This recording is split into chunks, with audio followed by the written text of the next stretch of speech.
melanjutkan dengan pembicara berikutnya, yaitu Profesor Dr. Hardianto Subono, SPKK Konsultan. Beliau adalah dari Universitas Gadjah Mada, akan menyampaikan roadmap pengembangan pendidikan kedokteran dalam menghadapi disrupsi profesi kedokteran. Jadi apa yang beliau sampaikan akan memberi jawaban bagaimana ke depan pendidikan kedokteran yang akan kita lakukan.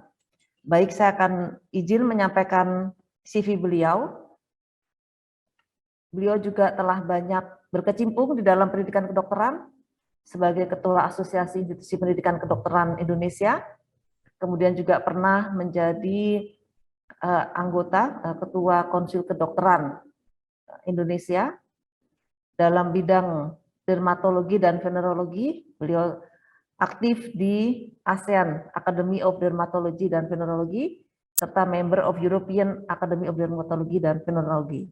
Begitu pula banyak penghargaan yang telah beliau terima, serta publikasi selama beliau menjalani profesi. Sekali lagi kami sampaikan, silakan Profesor Hardianto, kami tidak akan memperpanjang membacakan CV. Waktunya 20 menit, Prof.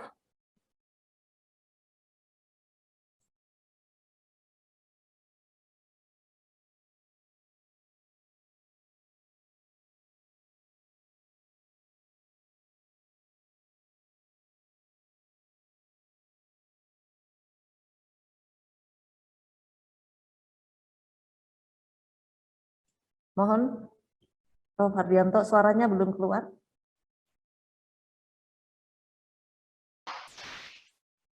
Ya. Baik, terima kasih Bu Titi, Bapak Ibu yang saya hormati, Pak Ketua BPID yang saya hormati, dan teman sejawat semua. Assalamualaikum warahmatullahi wabarakatuh.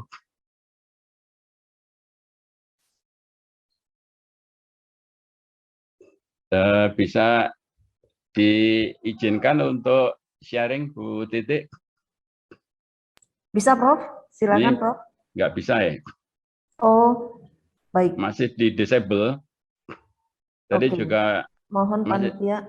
Tadi masih di unmute, jadi saya ngomong-ngomong juga belum dengar. Mohon panitia, apakah bisa di disable? Diable. Buat untuk diable. Sudah? Sudah bisa, Prof? Sudah.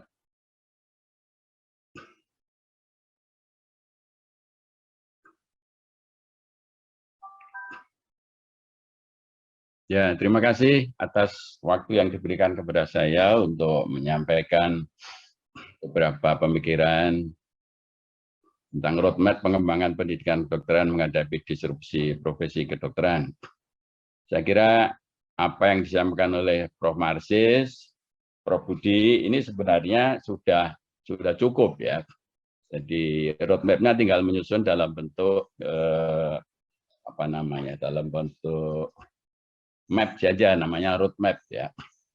Jadi saya itu anggota ID dengan nomor pokok anggota 8501. Sebagai guru besar saya sudah pensiun, ini sedang dalam proses pengusulan emeritus, apakah diterima apa tidak tahu. Jadi sekarang agak bebas. Jadi aktif di Perdoski, di departemen ya, tapi sebagai dapat sudah tidak ya. Nah, ada beberapa hal yang ingin saya sampaikan. Sebagian besar tadi sudah disampaikan oleh Prof. Marsis dan Prof. Budi. Jadi mungkin tidak terlalu banyak yang akan saya sampaikan ulangan ya. Jadi ada dua tantangan yang utama ya, selain tantangan globalisasi tadi. Jauh sebelum kita kena pandemi COVID-19, kita ditantang dengan revolusi industri. Ya, industri yang 4.0. Jadi semua cyber physical system, ya, semua dengan digitalisasi. Kemudian dengan datangnya pandemi COVID-19, ini terbukti kita ini mampu melakukan respon dengan baik tentang pendidikan profesi kedokteran kita. Yang dulu tidak terduga, atau tidak mengira bahwa adanya pandemi ini sebenarnya merespon juga revolusi industri 4.0 ini, ya. Jadi ada online lecturing, kemudian juga simulasi, ada virtual lecture dan sebagainya, ya. Ini sebenarnya kan apa namanya, hikmah ya di dalam bencana, ya. Nah, di dalam revolusi industri ini ada beberapa fase, ya, yang semuanya tentu akan membawa implikasi pada profesi kita. Jadi yang pertama, medical services ini akan berubah dengan revolusi industri ini. Kemudian disrupsi, ini juga akan ada beberapa jabatan yang akan hilang, ya. Nah, alhamdulillah kalau dokter saya kira tidak akan pernah hilang meskipun ada disrupsi seperti apapun. Lalu yang terakhir ini kita bagaimana memberikan pembelajaran yang agil, yang cerdas kepada anak didik kita.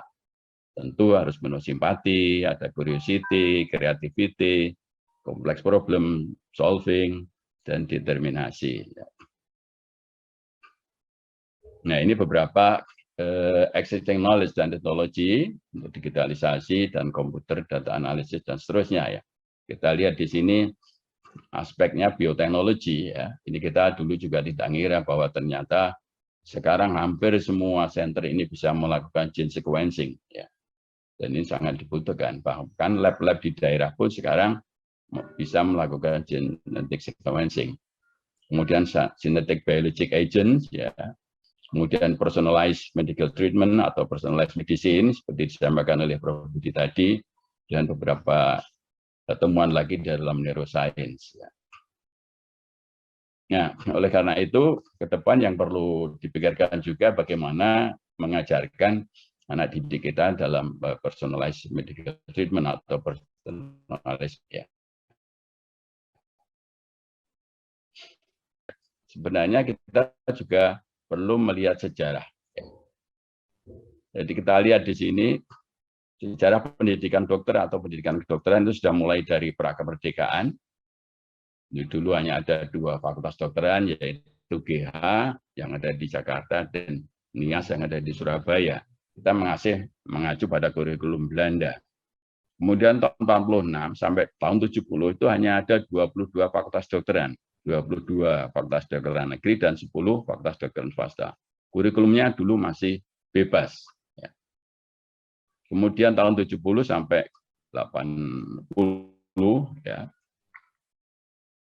Maaf ini. Ya, 70 sampai 80 ini ada 30 fakultas kedokteran, mulai terpimpin, mulai ada semesteran. Nah, kemudian ada waktu itu Consortium Medical Science. Tahun 80 sampai 2000 itu ada 40 FK, kita dipaksa memakai sistem kredit semester atau SKS yang dulu tidak pernah dikenal di Fakultas Kedokteran.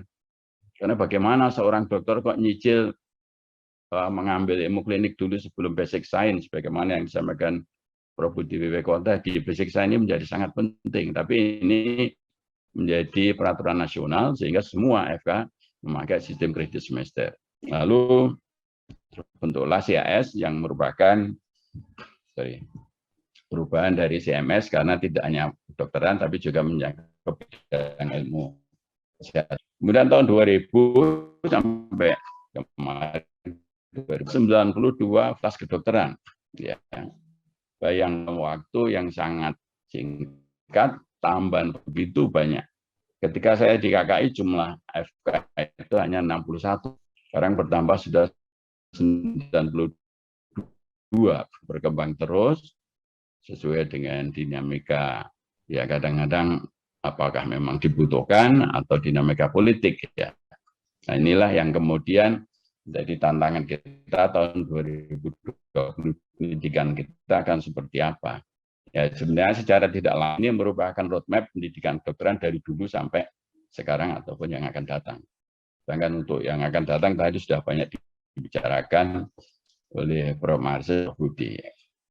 Nah, ini sistem penjaminan mutu juga kita sudah mulai sejak 70 tadi sudah saya sampaikan. Dari CMS, CAE, Penyapan tahun 94, lalu KKI 2005, lalu 2013 ada Lampetekes yang sekarang aktif melakukan penjaminan buku di semua prodi kesehatan. Nah, beberapa tipe pendidikan kedokteran itu kita bagi ada 3 tipe. Tipe 1 yang non-graduate entry program, atau ini undergraduate entry program, ada graduate entry program, dan campuran ya. Jadi misalnya yang non-graduate entry program itu misalnya di Jerman, di Belanda, Belgia, Spanyol, Malaysia, dan Jepang ya. Jadi undergraduate ini 4 di USA dan Kanada. Jadi masuk ya di sini mulainya. Di beberapa universitas di Australia sekarang mulai graduate, sekarang harus graduate. Di Newcastle juga begitu, dulu Anda melakukan pendidikannya graduate program. Nah, ini yang campuran ya. Nah, ditampilkan Australia, Inggris, Ireland, Korea, Singapura, ini campuran. Bisa undergraduate, kalau NUS itu 2, undergraduate, satunya yang graduate, ya, yang kerjasama dengan Amerika. Tadi sudah disampaikan oleh Marses ya, ada 8 masih sistem kesehatan nasional. Kita lihat di sini nomor 1 itu pendidikannya di dalam pendidikan ini menjadi salah satu atau yang utama dikasih. Ya, saya tidak tahu secara detail informasi ini apa yang, tapi kalau kita lihat di sini, ya, ini salah satu yang direnovasi adalah kan, ya. Mungkin dianggap kurang kualitas, tapi yang kedua, inovasi pendidikan dokter spesialis termasuk pendidikan berbasis rumah sakit. Nah, inilah yang sekarang ini sampai pendidikan subspesialis atau konsultan, semua ditarik ke university base, semua ditarik ke universitas. Apakah ini tepat? Sehingga beban universitas menjadi besar, juga harus memenuhi kriteria-kriteria program studi. Jadi jumlah program studi, misalnya dosen harus 5 orang sesuai dengan jenis program studinya, padahal pendidikan subspesialis atau konsultan atau fellows di beberapa negara itu cukup kadang-kadang cuma diasuh oleh 1 orang profesor atau seorang dokter senior ya. Kemudian pendidikan spesialis juga semua harus di universitas. Ini akan menghambat prodi spesialis. Memang jumlahnya terlalu sedikit, lulusannya. Kembali ke Profesor Hardianto, silakan Prof untuk bisa menayangkan kembali, melanjutkan presentasi sebelumnya. Baik, terima kasih. Sebelumnya mohon maaf, tadi terpental, mau masuk agak susah ya. Dan ini, ya tadi sampai mana ya? Ya ini, saya kira ini yang disampaikan Pak Dirjen Yanmedik ya. Pelayanan kesehatan, dari Pak Dirjen Pelayanan Kesehatan yang menyampaikan bahwa jumlah dokter kita itu masih jauh dari cukup. Saya agak meragukan ini sebenarnya. Karena data di KKI, jumlah dokter umum, ya dokter umum yang terregistrasi, itu hampir 130.000. Kalau kita mengacu pada visi Indonesia Sehat dulu, 1 dokter 2.500 penduduk, sebenarnya kita cuma memerlukan dokter umum 107.000 dokter umum. Nah, sebagaimana kita lihat sekarang, meskipun disampaikan oleh Pak Dirjen ini belum merata, jadi masalahnya memang pada pemerataan. Jadi kalau jumlah secara kuantitatif itu sudah lebih dari cukup, dan kelebihan ini sudah bisa dilihat sekarang dokter-dokter umum itu yang baru lulus kebingungan mencari pekerjaan. Sehingga banyak yang hanya cukup kerja di salon, bahkan ada yang jadi detailer. Nah, ini kan sebenarnya kan tidak tepat. Nah, untuk dokter spesialis saya setuju sekali, memang kita sangat kekurangan dokter spesialis ya. Jadi memang ini yang perlu dipikirkan bagaimana ke depan pendidikan dokter spesialis ini bisa diperluas tidak hanya di Fakultas Kedokteran Negeri, tetapi juga mungkin Fakultas Kedokteran swasta yang memenuhi syarat, bahkan di rumah sakit yang memang layak untuk menyelenggarakan pendidikan dokter spesialis ini. Jadi yang disebutkan dengan hospital base tadi. Memang di luar negeri juga pendidikan spesialis itu di hospital base. Selama rumah sakit ini diakreditasi atau direkognisi oleh kolegium, jadi bisa menyelenggarakan pendidikan spesialis. Ya. Tapi masalahnya sekarang, Undang-Undang Dikdok yang sekarang, yang juga Undang-Undang Pendidikan Tinggi, semua pendidikan pasca sarjana termasuk jalur akademik, jalur profesi, vokasi harus berada di universitas. Nah ini problemnya. Sampai pendidikan subspesialis ini berada di universitas, yang ini menimbulkan kebingungan sendiri. Jadi untung Pak Anwar sudah menyampaikan di dalam rancangan Undang-Undang Dikdok yang baru, pendidikan spesialis, subspesialis berada di bawah kolegium. Nah, ini membuka harapan ke depan bisa hospital base seperti yang kita harapkan. Nah itulah. Nah, kemudian bagaimana roadmap-nya? Saya kira di dalam roadmap pengembangan pendidikan, kita yang pertama perlu dipikirkan jenjang pendidikan kedokteran itu seperti apa, lalu kurikulumnya seperti apa. Tadi saya kira sudah banyak masukan mulai dari Prof. Marsis, Prof. Budi, Pak Anwar sendiri, kurikulum apa yang perlu ditambahkan di dalam pendidikan kedokteran di masa depan. Lalu kebutuhan profesi dokter, saya kira saya tidak akan membahas lagi, tadi sudah sedikit saya singgung. Nah, sebenarnya di dalam roadmap profesi dokter ini sudah jelas. Di pendidikan ini, ya, yang berperan ini universitas atau FK, lalu IP, rumah sakit pendidikan, kolegium, dan Dikbud. Ya, kemudian registrasi, ini kolegium, ID, Dinkes, dan KKI, kemudian dalam pembinaan ini juga ID, KKI, dan Dinkes. Ini sebagaimana Undang-Undang Praktek Kedokteran nomor 29 tahun 2004. Ya. Maaf, bisa di slide show? Ya, oh belum ya, sorry. Ya, jadi yang saat ini, seperti kita lihat, sarjana kedokteran ya, atau ini lebih banyak ilmunya biomedik 3,5 tahun, KNN-nya level 6, pendidikan profesi ilmu-ilmu klinik ya 2 tahun, ini koas, KNN level kalau lulus itu level 7. Nah, intensif ini tidak dihitung ya. Kemudian spesialis ini cabang ilmu klinik tertentu yang lamanya 4-5 tahun, mungkin ada yang lebih ya.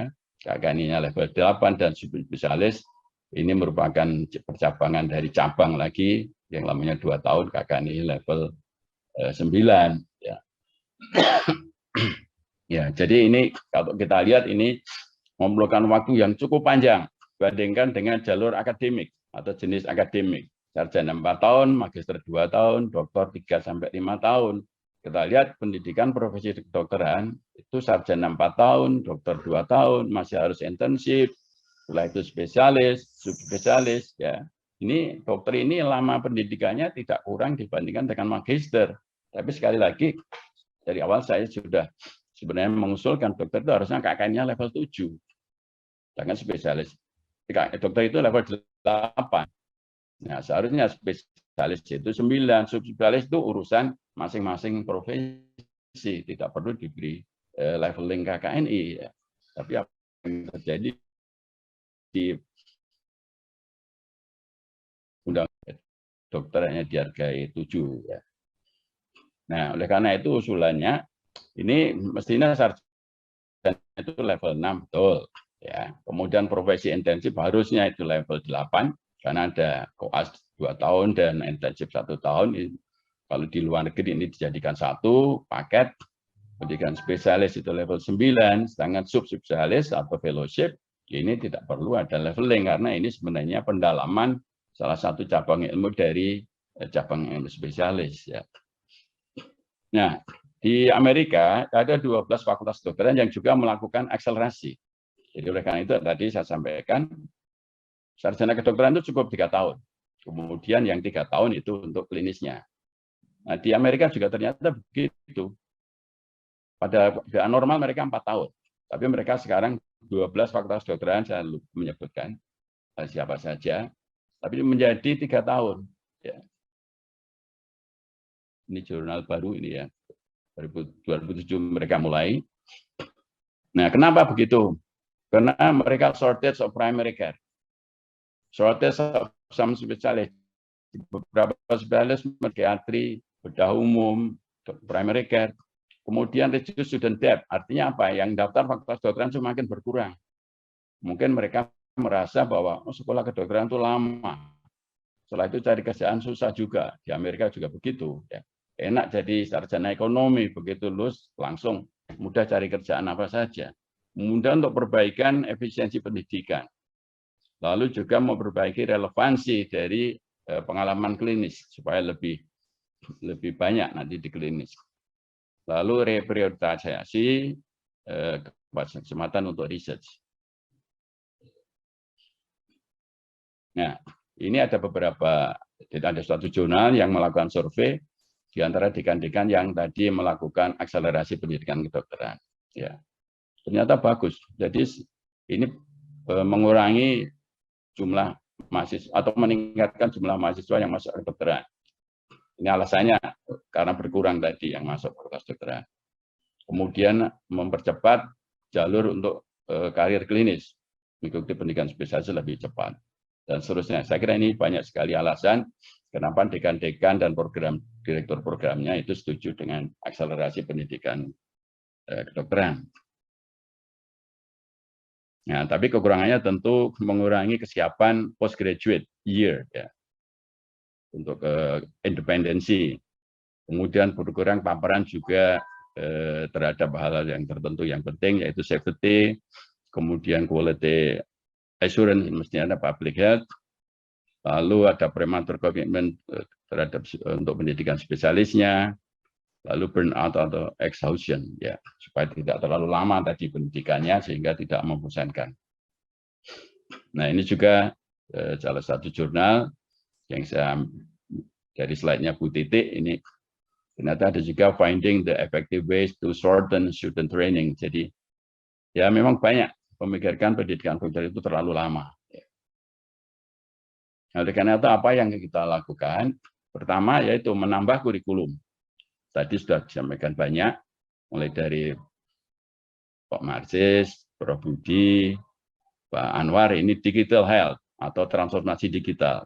Apakah teleeducation atau telemedicine?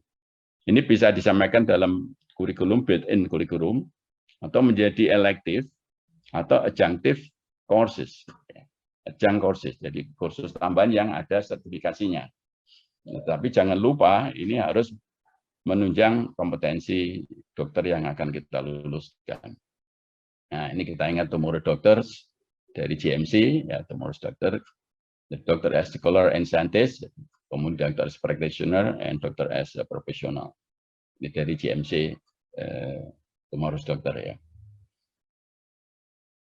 Nah, inilah yang terjadi sekarang dengan era pandemi COVID ini.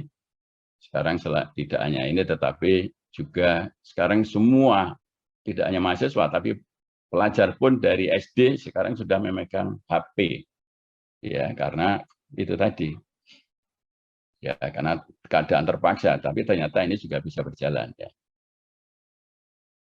Nah, di mana peran dosen atau teacher? Jadi seperti tadi juga disampaikan oleh Prof. Budi, saya kira ini mesti harus Prof. Budi atau Pak Anwar tadi, ya, yang belum revisi belum skema tadi, ya. Jadi student distance, ya, ini teaching expertise, student contact, dan medical expertise, ya. Jadi ini peran dosen ini sebagai ini mentor, learning facilitator, role model, teaching role model, lecturers, clinical teachers, resource material creator, dan sebagainya. Jadi ada perubahan peran dosen dibandingkan dulu, ya, waktu kita sekolah semua dulu, ini dosen ini menjadi aktor utama, ya. Nah, ini juga ada jurnal Integrating Digital Health into Curriculum, Consideration on the Current Landscape and Future Development. Jadi jurnal ini juga menyampaikan bahwa digital health atau transformasi digital ini diintegrasikan ke dalam kurikulum di Pittsburgh di Amerika. Nah, intinya adalah integrating e-learning, apakah dalam small group teaching, problem-based learning, tutorial, e-learning, word-based teaching, lectures, clinical skill, kemudian diseksi, ya, di anatomi, ya, ini tetap harus diseksi, kemudian dalam workshop-workshop. Nah, tetapi dari survei yang dilakukan oleh penulis ini, ternyata student masih wants to face-to-face teaching. Jadi mereka sebagian besar masih menginginkan ada face-to-face teaching. Meskipun pembelajaran e-learning atau transformasi kita sudah dilakukan di program itu. Tapi ternyata bagian besar mahasiswa masih menginginkan face-to-face teaching. Nah, sehingga roadmap apa yang ingin kita lakukan 2022 sekarang ke depan ini mesti digitalisasi kurikulum di segala aspek, apakah itu built-in dengan kurikulum sekarang atau menjadi elektif atau apa. Kemudian ada teleconference, teleeducation. Nah, yang terakhir, apakah betul kita perlu menambah jumlah FK? Karena yang disampaikan Pak Dirjen kemarin, kita perlu menambah jumlah FK. Dengan jumlah FK 92, itu kalau satu FK meluluskan 100 saja per tahun, itu sudah 9.000 tambahannya. Padahal kebanyakan FK lebih dari 100 lulusan. Ya. Nah, tapi yang terakhir, medicine is learned by bedside. It's not in the classroom. Ya, jadi tidak cukup in the classroom, sehingga face-to-face teaching, ya terutama di klinik ini masih menjadi sangat penting meskipun sudah kita memakai digitalisasi atau e-learning. Nah, sekarang ini dengan adanya pandemi COVID ini jumlah kasus di rumah sakit ini menurun dengan signifikan, terutama rumah sakit pendidikan. Nah, sehingga adik-adik koas kita ini kurang mendapatkan pengalaman klinik di bedside. Ya, saya kira itu tambahan saya, Bu Saditi. Terima kasih. Assalamualaikum warahmatullahi wabarakatuh. Waalaikumsalam warahmatullahi wabarakatuh. Aplaus untuk Prof. Hardianto. Terima kasih banyak, Prof. Jadi Prof. Hardianto telah kembali menegaskan sudah tidak ada jalan lain kecuali reformasi pendidikan kedokteran untuk menyongsong masa depan yang sudah dijelaskan oleh ketiga pembicara sebelumnya. Dan salah satu caranya adalah dengan akselerasi pendidikan kedokteran agar menjadi lebih efisien dan efektif melalui reformasi kurikulum dan melalui reformasi juga peran dosen.